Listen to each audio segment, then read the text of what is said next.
एक खूबसूरत गांव जिसमें कि एक खेत बहुत जिन भूत के नाम से मशहूर था।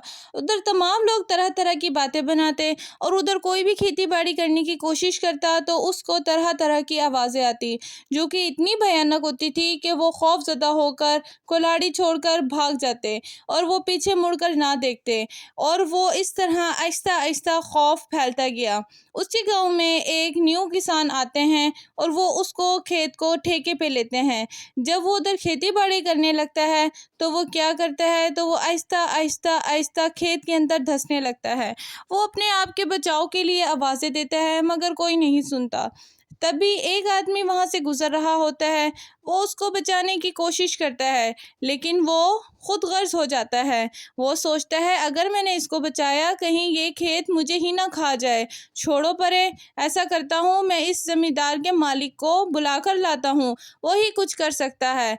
वो उसको कहता है तुम सब्र करो और मैं आता हूँ। जैसे ही वो जाने लगता है इतने में वो आदमी नीचे धँस कर बिल्कुल गायब हो जाता है। वो बहुत खौफ़ज़दा हो जाता है। वो जल्दी से भाग कर जाता है और वो ठेकेदार के पास जाता है जिसकी वो ज़मीन होती है और वो उसका दरवाज़ा खटखटाता है। वो कहता है ठेकेदार दरवाज़ा खोलो, बहुत अनहोनी हो गई है, बहुत मुश्किल वक्त आ गया है। वो सोचता है कि अब क्या मुश्किल वक्त आ गया है, अब तो मैंने ज़मीन भी दे दी है ठेके पे। वो कहता है ठेकेदार साहब आपकी दी हुई ज़मीन को वो बंदा निकल गया, वो बंदा पूरा निकल गया ज़मीन उसको। अब वो कैसे बचाव करना है ये सोचो, वरना गांव के लोग आपको छोड़ेंगे नहीं। वो कहता है इसमें मेरा क्या कसूर है, चलो जाकर देखते हैं। गांव के 3-4 लोग जाते हैं और वो उस ज़मीन के पास जाते हैं। वो कहता है कि इसी जगह पे मेरे सामने नीचे बंदा धंसा था। ऐसा सुनकर सब बहुत हैरान हो जाते हैं और बहुत ज़्यादा परेशान हो जाते हैं। तभी उसकी बीवी आ जाती है। निर्मला के कहने पर सब खुदाई करते हैं। खुदाई करते करते वो इतना थक जाते हैं और रात हो जाती है। वो इतनी गहरी खुदाई हो जाती है मगर किसी को कुछ नहीं मिलता। वो सब बहुत डर जाते हैं। वो कहते हैं कि राम इतनी रात हो गई है, अभी तक तो ये कुछ नहीं सुराग मिला और ये तो खेत भी जिन भूतों वाला है, ऐसा ना हो ये हमें ही खा जाए। अच्छा बेटी तुम्हें अल्लाह सब्र दे और तुम्हें थोड़ा सा हौसला दे, अब हम क्या कर सकते हैं। अरे नहीं रामू काका, तुम कुछ नहीं कर सकते लेकिन मेरी थोड़ी मदद तो कर सकते हैं। मैं अपने शोहर को लिए बगैर यहाँ से बिल्कुल नहीं जाऊँगी। अरे बेटी अगर तुम नहीं जाओगी तो हम सब भी इस गड्ढे में चले जाएंगे, थोड़ा सा तो हमारा एहसास करो। अरे नहीं रामू काका आप चले जाओ, मैं यहीं बैठी हूँ। इसी उसमें वो वहाँ बैठी होती है और वो बहुत परेशान होती है। तभी एक मनचला आदमी आता है और उसके साथ पंगे लेने लगता है। वो कहता है तुम कितनी सुंदर हो, तुम मेरे साथ मेरे घर चलो ना, तुम इधर क्या बैठी हुई हो। वो उसको अपनी सारी कहानी सुनाती है। अरे मेरा पति नीचे चला गया है, मैं उसके इंतज़ार में बैठी हूँ, जब तक वो नहीं मिलेगा तब तक मैं नहीं जाऊँगी। अच्छा मैं तो आ गया हूँ ना, तुम्हें पति की क्या ज़रूरत है, चलो मेरे साथ। नहीं मैं अपने पति को लिए बगैर नहीं जाऊँगी, चलो हटो इधर से बदमाश कहीं के, और दोबारा मेरे पास सामने नज़र आए तो मैं तुम्हारा मुंह तोड़ दूँगी। अरे छोड़ो छोड़ो छोड़ो छोड़ो मेरा हाथ छोड़ो। ऐसा कहकर वो नीचे गिर जाता है और वो भी उस खड्डे में धंसने लगता है और वो बहुत मदद के लिए पुकारता है मगर कोई मदद को नहीं आता। अचानक ही वो नीचे गिरता रहता है और वो धंस जाता है और लड़की देखती रह जाती है। लड़की उसकी मदद करने की बहुत कोशिश करती है मगर वो उसकी मदद नहीं कर पाती। लड़की के पाँव तले से ज़मीन निकल जाती है और वो बहुत खौफज़दा हो जाती है। वो भाग कर जाती है और वो ठेकेदार के पास जाती है जिसकी वो ज़मीन होती है, क्योंकि उसके सामने ये मंज़र कुछ अजीब होता है और वो यकीन नहीं कर पा रही होती कि ये क्या हो रहा है। वो उस बंदे को बेबसी की हालत में देख के बहुत डर जाती है और वो अपने आप को बहुत बेबस महसूस करती है कि मैं इसकी मदद क्यों नहीं कर पा रही। इस तरह वो भागी भागी ठेकेदार के पास जाती है। ठेकेदार साहब दरवाज़ा खोलिए, अनहोनी हो गई है, सुनिए क्या हो गया है। अरे अब क्या हो गया है, एक तो पता नहीं क्या मसला है, सुकून लेने ही नहीं देते। अरे ठेकेदार साहब, मेरे सामने एक बंदा नीचे धँस गया, एक मंचला आया था, वो उसको अपनी सारी कहानी सुनाती है और वो कुछ गाँव के लोगों को लेकर ज़मीन की तरफ चल पड़ता है और वो उसकी बात पर यकीन कर लेता है। यकीनन ये कुछ हुआ होगा, चलो मैं तुम्हारे साथ चलकर देखता हूँ, ऐसा क्या हुआ है। इस तरह वो सब चलकर देखने लगते हैं और वो उसको बताती है कि यहीं पे एक आदमी मेरी नज़रों के सामने धँस गया और वो मैं नहीं जानती कैसे धँसा, लेकिन मैं ये सोचकर बहुत परेशान हूँ। इतने में गाँव के सब लोग उस ज़मींदार के ऊपर चढ़ाई कर देते हैं कि इसको सब जानते बूझते होते हुए भी इसने उस बेचारे किसान के साथ ज़िंदगी के साथ खेला और लोगों की ज़िंदगी के साथ खेलता रहा। इतना लालच नहीं होना चाहिए इंसान के अंदर, ये बहुत लालची है। ये अपनी लालच की गर्ज से थोड़े से पैसों की खातिर ये लोगों की ज़िंदगी के साथ खेलता है। ऐसा करते हैं, इसको यहीं उल्टा लटका देते हैं और इसको बांधो ताकि इसको इसके किए की सज़ा मिले। वो उसको बांध देते हैं और उसको दरख्त के पेड़ के साथ उल्टा लटका देते हैं और वो मदद के लिए पुकारता रहता है, अरे मुझे कहाँ लटका कर जा रहे हो, मुझे बचाओ, मुझे कहाँ लटका कर जा रहे हो, मैं नहीं, मैं तुम्हें अपनी सारी दौलत दे दूँगा, मुझे बचाओ। इतना वो कहता है तो उधर से तभी डरावनी आवाज़ आने लग जाती है और वो बहुत डर जाता है। खौफ के मारे उसका बुरा हाल हो जाता है और वो इतना खौफज़दा हो जाता है कि वो रोने लग जाता है। उसको नहीं सूझती कि वो क्या करेगा और वो आहिस्ता-आहिस्ता नीचे की तरफ गिरता रहता है और वो खौफ़ ज़दा के मारे मदद, मदद, मदद, मदद पुकारता रहता है। तभी वो आदमी जो कि निर्मला को छेड़ रहा होता है, वो निकलता है। वो उसको कहता है, अब मैं तुम्हें खा जाऊँगा, मैं तुम्हें खा जाऊँगा, तुम्हारी वजह से मेरी ये हालत हुई है। अब मैं भूत बन गया हूँ, तुम्हें नहीं छोड़ूँगा।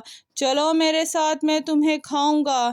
चलो देखना, अब तुम्हें नहीं छोड़ूँगा और मैं तुम्हें सारा खा जाऊँगा। मुझे बहुत भूख लग रही है, अब देखना मैं तुम्हारा क्या हाल करता हूँ। ये सब देखकर निर्मला बहुत परेशान हो जाती है और उससे देखा नहीं जाता। गाँव के सब लोग देख ही रहे होते हैं और वो मन ही मन में सोचती है, मैं अपनी नज़रों के सामने किसी को मरता हुआ नहीं देख सकती। मैं ऐसा कैसे कर सकती हूँ? मैं इतनी खुदगर्ज़ कैसे हो सकती हूँ? मैं इतनी खुदगर्ज़ तो नहीं थी। अरे जो सोचता है सोचता रहे। इसी दौरान वो अपने कमरे में जाती है और राम कृष्ण को उठाकर ले आती है और उस बंदे को पकड़ाती है और उस बंदे को कहती है कि अच्छा तुम ऐसा करो। अभी वो ये मन ही मन में सोच रही होती है और वहाँ पूरे ही खौफ की फ़िल्म चल रही होती है और सब खड़े तमाशा देख रहे होते हैं, मगर उसको कोई नहीं बचाता और वो चीख-चीख कर कह रहा होता है, अरे मुझे बचा लो, अगर मैं भूत बन गया तो तुम सबको खा जाऊँगा, तुम सबको जीने नहीं दूँगा। मैं आखिरी बार कह रहा हूँ, मुझे बचा लो, मुझे बचा लो। मैं तो सारी दौलत दे दूँगा, अपनी सारी दौलत तुम लोगों के हवाले कर दूँगा, प्लीज़ मुझे बचा लो। ऐसा इतने में आ जाती है और वो उसको राम कृष्ण को कहती है कि इसको हाथ में पकड़ लो। जब वो नीचे चला जाता है तो वो खूब अजीब मंज़र देखने को मिलता है और वो नीचे, उन सबको लगता है कि वो नीचे धँस गया है और वो सब सोचते हैं, अच्छा हुआ ये धँस गया नीचे, इसने तो पूरा पूरा माहौल ख़राब किया हुआ था। पता नहीं कितनी लोगों की जानें चली गई इसकी वजह से। तभी वहाँ से रोशनी आती है और वो बंदा बाहर निकल आता है। सब हैरान रह जाते हैं। इतनी देर में तो पता नहीं चलता कि भई क्या बात हुई है। वो सब इंतज़ार में ही होते हैं कि ये रोशनी कहाँ से आ रही है और ये किस वजह से आ रही है। वो सब हक्के-बक्के रह जाते हैं। उन सबको नहीं सूझ रही होती वो वहाँ से भागे या देखें। इतने में वो ठेकेदार बाहर निकल आता है और वो ठेकेदार के साथ उसका शौहर और वो बंदा भी बाहर निकल आता है और निर्मला खुश हो जाती है और सब खुश हो जाते हैं और सब की परेशानी दूर हो जाती है। वो जिन भूत कहता है कि आज के बाद मैं इस खेत में किसी तरह का कोई मसला पेश नहीं करूँगा, हमें माफ़ कर दो। और वो खेत बिल्कुल साफ़ हो जाता है और वो ठेकेदार उस किसान और उसकी बीवी को वो खेत बतौर इनाम दे देता है और वो उनको कहता है कि आज के बाद ये खेत तुम्हारा ही है, तुम जो मर्ज़ी करो, मैं आज के बाद ज़िंदगी से किसी की नहीं खेलूँगा और ना ही पैसों के लालच में इतना गिरूँगा कि मैं बंदों की मर्यादा भूल जाऊँ कि मुझे कब क्या करना चाहिए, और ना ही किसी की जान से खेलूँगा। मुझे माफ़ कर दो, मैं तुम लोगों का कसूरवार हूँ। मैं आइंदा कभी नहीं करूँगा। करीब ही एक गांव में एक लड़का भैंसों को संभालता था। उसने ठेका लिया हुआ था। वो लड़का भैंसों से बहुत प्यार करता था। उनमें सबसे एक भैंस बहुत बूढ़ी हो चुकी थी और वो नीचे गिर गई थी और वो बहुत परेशान हो गया। अरे रामलीला, तुम्हें क्या हो गया है? तुम्हें क्या हो गया है? तुम क्यों गिर गई हो? ऐसा वो माली के पास जाता है और वो उसको खबर देता है कि रामलीला वहाँ गिर गई है। देखिए सही जाके, रामलीला वहाँ गिर गई है। अरे दिखाओ कहाँ गिर गई है रामलीला। अरे इसका क्या गिरना, इतनी बूढ़ी हो चुकी है ये, अब ये किसी काम की नहीं है। इसको मैं परसों बेच दूंगा या किसी कसाई को दे दूंगा। चलो कसाई इसको काट पीट करके कुछ ना कुछ तो अच्छा दाम दे ही देगा। ना ये दूध दे सकती है ना ही ये बच्चा दे सकती है। ये सिर्फ पूरा दिन चारा चरती रहती है। ये मेरी किसी काम की नहीं है। अब मैं इसको बेचकर थोड़े बहुत पैसे जो हासिल होंगे वो मैं इससे हासिल कर लूँगा, और मुझे अब इसको नहीं रखना। ये सिवाय मुझे नुकसान ही दे रही है और कुछ नहीं दे रही। आप इसको बेच देंगे? आप प्लीज़ इसको मत बेचें। आप ये मैं इसको नहीं बेच सकता। मैं रामलीला से बहुत प्यार करता हूँ। रामलीला, मैं तुम्हें नहीं बेचने दूँगा। देखना, मैं तुम्हें बिल्कुल नहीं बेचने दूँगा और मैं तुम्हें अपने पास रखूँगा। मैं तुमसे बहुत प्यार करता हूँ। ऐसे कहकर जब वो अपने घर जाता है तो वो उसकी एक बहन होती है। वो अपनी बहन से अपना सारा मामला बताता है और वो मन ही मन में बहुत परेशान होता है। अरे भैया, तुम्हें क्या मसला है? करने दो ना, बेचने दो ना। नहीं बहन, मुझे बहुत मसला है, मैं नहीं बेचने दूंगा। वो रामलीला को नहीं किसी की ज़िबा करने दूंगा। अरे तुम ऐसा कैसे खट्टन हो सकती हो? वो उसको काट देंगे। तुम मेरी बहन हो के ऐसी बात नहीं कर सकती। अरे नहीं भैया, ऐसी बात नहीं है मेरे प्यारे भाई। मैं सिर्फ ये कहना चाहती हूँ, जब हमारी चीज़ ही नहीं है हम उसके लिए इतना परेशान क्यों हो?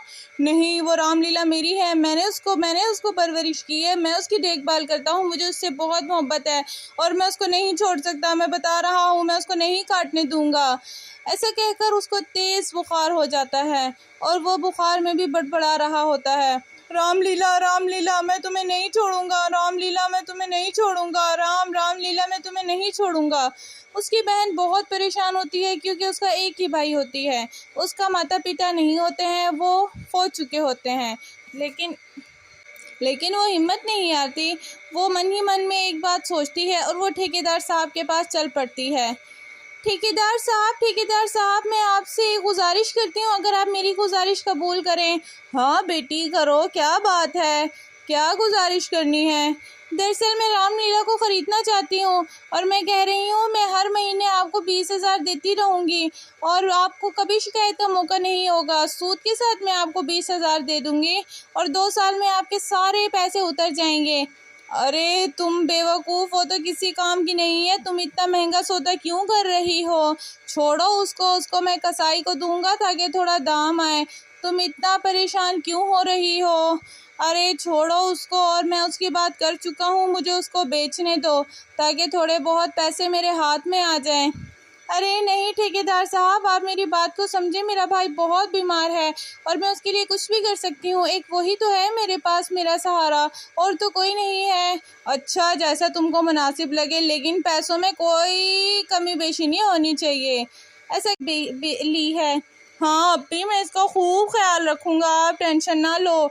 वो उसका दिन ब दिन बहुत ख्याल रखता और उसको अच्छे से अच्छे वाला चारा खिलाता, उसके लिए खेती बाड़ी करता और खूब मेहनत करता। थोड़े दिन के बाद वो दूध भी देने लग जाती है और उसका एक बच्चा भी पैदा हो जाता है। दूध देने से उनका अच्छा घर चल पड़ता है और वो बहुत अच्छे से गुजारा करने लग जाती है। गांव के लोग जब बात करते हैं तो ठेकेदार साहब को कहते हैं कि ठेकेदार साहब, ये तो बहुत अच्छी गाय हैं। रामलीला तो बहुत अच्छी है। हमारे घर का सर्कल बहुत अच्छा चल रहा है और मेरी आपी को अब बर्तन भी नहीं धोने पड़ते। ये बहुत दूध देती है और दूध बहुत मीठा होता है और हम बेचते भी अच्छा हैं और पीते भी अच्छा हैं। आपने ऐसे ही सस्ते दामों में ये बेच दी। ये सुनकर उसके मन में लालच आने लगती है और वो ये सोचता है कि अचानक से इस रामलीला को क्या हो सकता है। पहले तो ये किसी काम की नहीं थी, अब इसको क्या हो गया। मन ही मन में उसके दिल में कई सवाल चल रहे होते हैं और वो रामलीला को खोलता है और अपने घर ले जाता है, क्योंकि उसके दिल में लालच पैदा हो जाती है। अगले दिन मंटू जब देखता है तो वो अपनी आपी को कहता है, आपी रामलीला कहाँ गई है। उसकी आपी ला इल्म होती है और वो बहुत रो रही होती है।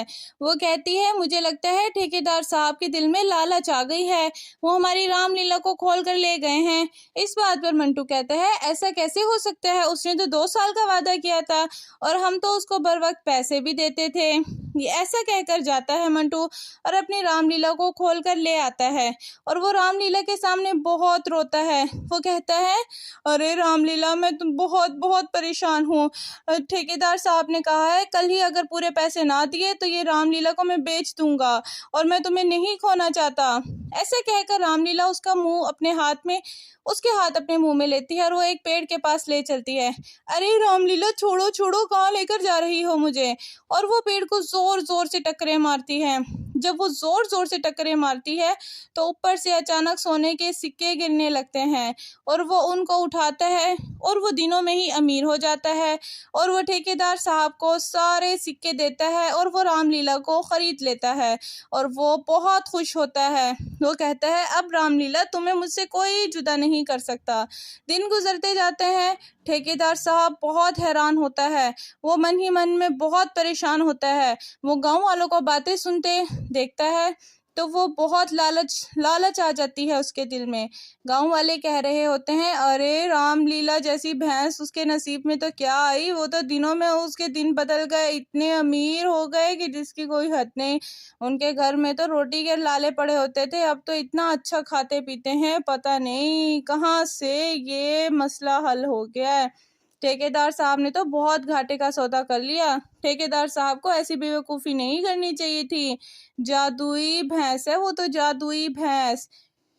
ये सुनकर ठेकेदार के दिल में मजीद लालच आती है और वो ये सोचते हैं कि ए भगवान, जादुई भैंस को मैंने ऐसे ही क्यों कम दामों में बेच दिया।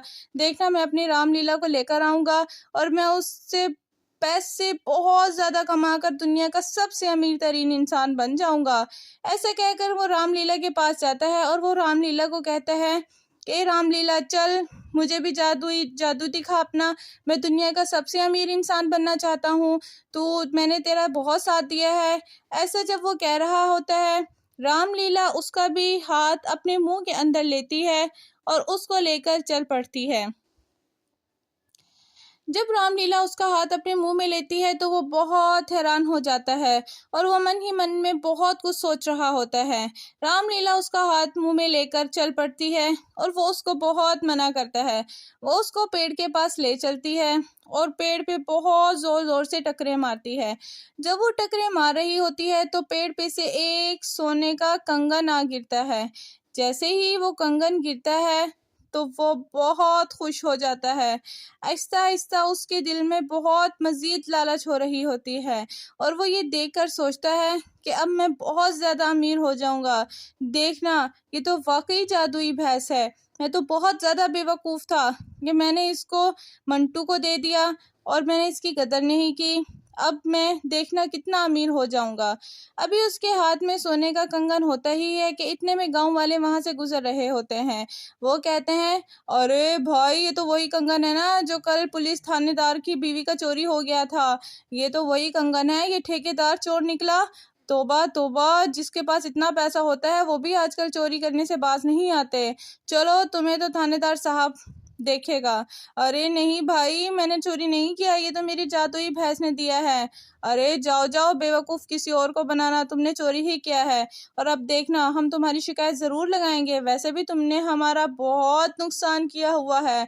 अब देखना तुम्हारे साथ क्या होता है। और चोरी करने वाले की सज़ा तो बुरी ही होती है। और अब देखना, थानेदार साहब तुम्हें मार मार के कैसा उल्लू बनाता है और तुम आइंदा चोरी करने के बारे में सोच भी नहीं सकते। ऐसा वो कहकर थानेदार साहब को सारी खबर दे देते हैं और वो उसको जेल में बंद कर देता है और रामलीला हमेशा के लिए मंटू के पास रह जाती है और वो बहुत खुश हो जाता है। अरे वाह, मेरी रामलीला।